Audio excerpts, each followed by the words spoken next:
Welcome to our channel. Today we how to backup OpenVPN server profiles and config safely. Quick tutorial step by step clearly.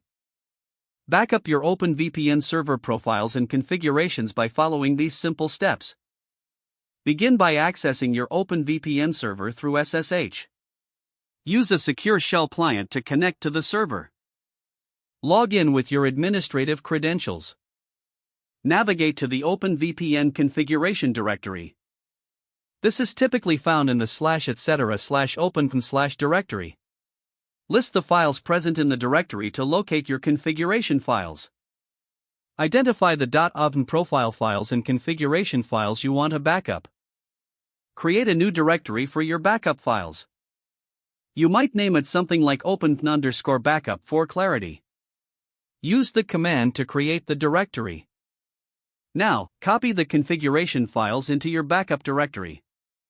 Use the cp command followed by the file names and the backup directory path. If you want to backup all files at once, use a wildcard character. Ensure you also backup the keys and certificates stored in the EasyRSA directory.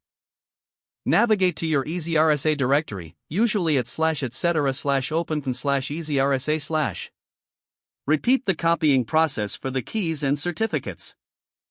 Consider compressing your backup files into a zip or tar.gz archive for easier storage. Use the tar command followed by the appropriate flags to create a compressed archive. Make sure to keep your backup files secure. Consider transferring the backup to an external storage solution or a cloud service. Confirm that the backup was successfully created by checking the new archive. Finally, ensure to set proper permissions on your backup files to prevent unauthorized access. Your OpenVPN server profiles and configurations are now safely backed up. If the page does not load, refresh the browser or try again in a private or incognito window. Make sure you are using the correct email address, then retype it carefully to avoid small typos.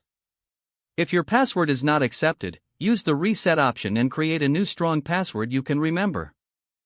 Check your spam folder for verification or security emails, then complete any requested confirmation steps. Don't forget to like this video and subscribe to our channel for more step-by-step tech guides.